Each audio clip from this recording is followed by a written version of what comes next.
Assalamualaikum warahmatullahi wabarakatuh. Nama saya Anaja. Saya akan memberikan penjelasan tentang pertanyaan untuk tugas KDM. Yang pertama adalah pertanyaan untuk jika saya mengajar di kelas, game apa yang akan saya gunakan? Untuk kelas SMP, saya akan menggunakan game yang bernama Do You Love Me? Untuk langkah-langkahnya, yang pertama, siswa diminta untuk membuat lingkaran di dalam kelas. Setelah itu, masing-masing siswa harus membawa satu benda, entah itu buku, pen, correction pen, atau apapun itu, dan diletakkan di depan kaki masing-masing siswa. Benda ini untuk menunjukkan bahwa setiap orang sudah memiliki tanda atau rumah masing-masing. Setelah itu, salah satu siswa harus berdiri di tengah-tengah lingkaran. Siswa yang berdiri di tengah lingkaran harus menanyakan kepada salah satu temannya dengan pertanyaan, "Do you love me? Do you love me?" Jika orang yang ditanyakan menjawab dengan "Yes, I do", maka semua orang harus berpindah tempat. Begitupun dengan orang yang berdiri di tengah, dia harus mencari rumah atau tempat dia bisa berdiri. Jadi yang tidak mendapatkan tempat atau yang tidak mendapatkan rumah, maka harus berdiri di tengah-tengah lingkaran seperti itu. Tetapi jika jawaban yang diberikan adalah no, I don't, pertanyaannya adalah do you love me, dan yang menjawab adalah no, I don't, but I love siapa. Jadi yang menjawab harus menyebutkan nama dari salah satu orang di lingkaran tersebut. Jadi yang berpindah adalah orang yang bertanya dan juga orang yang menjawab, hanya dua orang.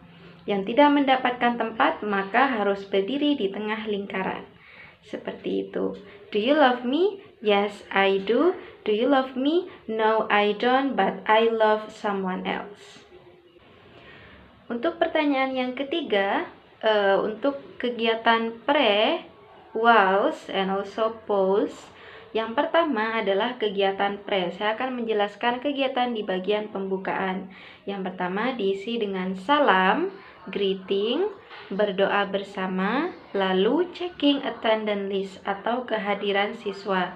Yang kedua, biasanya jika ini pembelajaran bahasa Inggris, maka kita harus membaca verbs supaya siswa bisa memorize atau menghafal beberapa verb sebelum pembelajaran dimulai.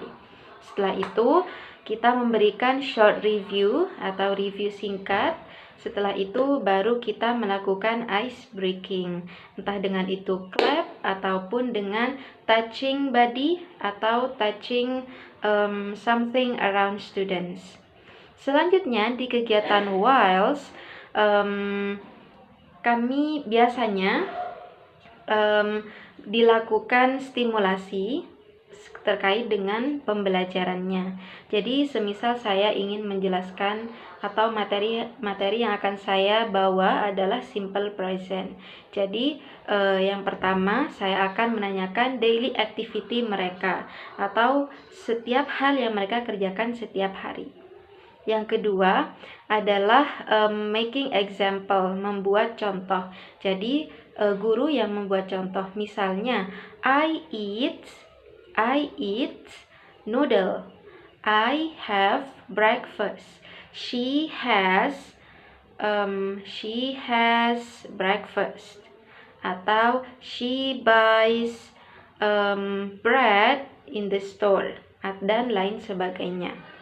Setelah itu explanation, karena sudah ada stimulasi dan juga contoh, maka guru menjelaskan bagaimana cara membuat kalimat dengan simple present dan juga pattern yang digunakan.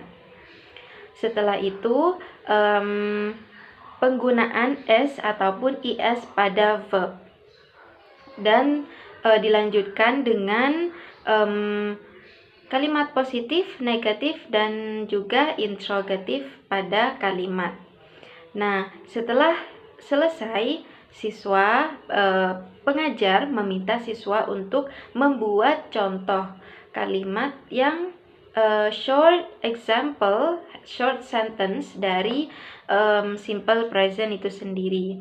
Contoh, she eats rice every day. I drink milk every morning, dan lain sebagainya. Setelah itu, ketika siswa sudah mengerti dan juga pengajar sudah mendapatkan feedback dari contoh yang diberikan oleh siswa, maka pengajar mengajak peserta atau siswa untuk bermain game bersama-sama. Game yang digunakan adalah Do You Love Me, seperti yang sudah saya sebutkan sebelumnya langkah-langkahnya. Setelah itu, game Do You Love Me ini sangat cocok untuk materi simple present karena ini pertanyaannya menggunakan do dan juga dengan jawaban yes I do dan no I don't. Jadi ini sangat cocok dengan simple present untuk anak SMP. Selanjutnya untuk kegiatan pause atau di akhir, pengajar kembali menanyakan bagaimana pemahaman siswa di dalam kelas dengan cara checking understanding dengan menunjuk salah satu siswa untuk memberikan contoh atau salah satu siswa maju ke depan lalu menggerakkan sesuatu yang membentuk kalimat dan siswa lainnya mentranslate dan menjadikan sentence into English simple present, seperti itu.